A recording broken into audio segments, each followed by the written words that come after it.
FIR register అవ్వడం జరిగింది ఒక తానేద్వార్ ద్వారా. తానేదార్ అంటే station house officer. Faizabad district కోర్టులోని స్టేషన్ హౌస్ ఆఫీసర్ ఒక ఎఫ్ఐఆర్ని రిజిస్టర్ చేసి డిస్ట్రిక్ట్ కోర్టుకి తీసుకొచ్చారు. పోలీస్ స్టేషన్లో రిజిస్టర్ చేసి డిస్ట్రిక్ట్ కోర్టుకి తీసుకొచ్చారు. ఏమని, ఇక్కడ హిందూ ముస్లింల గొడవలు అవుతున్నాయి, ఇక్కడ మందిర్ మసీదు గొడవలు అవుతున్నాయి, కమ్యూనల్ రైట్స్ అటువంటి పరిస్థితులు అంటే శాంతియుతంగా లేని పరిస్థితులు చాలా ప్రభవిల్లుతున్నాయి, ఇది ఎఫ్ఐఆర్, ఇది రిపోర్ట్ అని వచ్చింది. సింపుల్గా చెప్తా.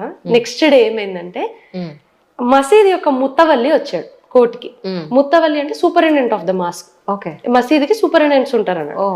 ఆయన వచ్చి, అవునండి ఇలా జరిగింది, నేనే సాక్షిని, ఇటువంటి పరిస్థితులన్నీ వస్తున్నాయి, లా అండ్ ఆర్డర్ ప్రాబ్లమ్స్ వస్తున్నాయి అని సంతకం పెట్టి, నేను ముత్తవల్లి సూపరింటెండెంట్ ఆఫ్ మసీద్, మసీదీ జన్మస్థానం రాసిపోయాడు. ఎక్కడన్నా ప్రపంచంలో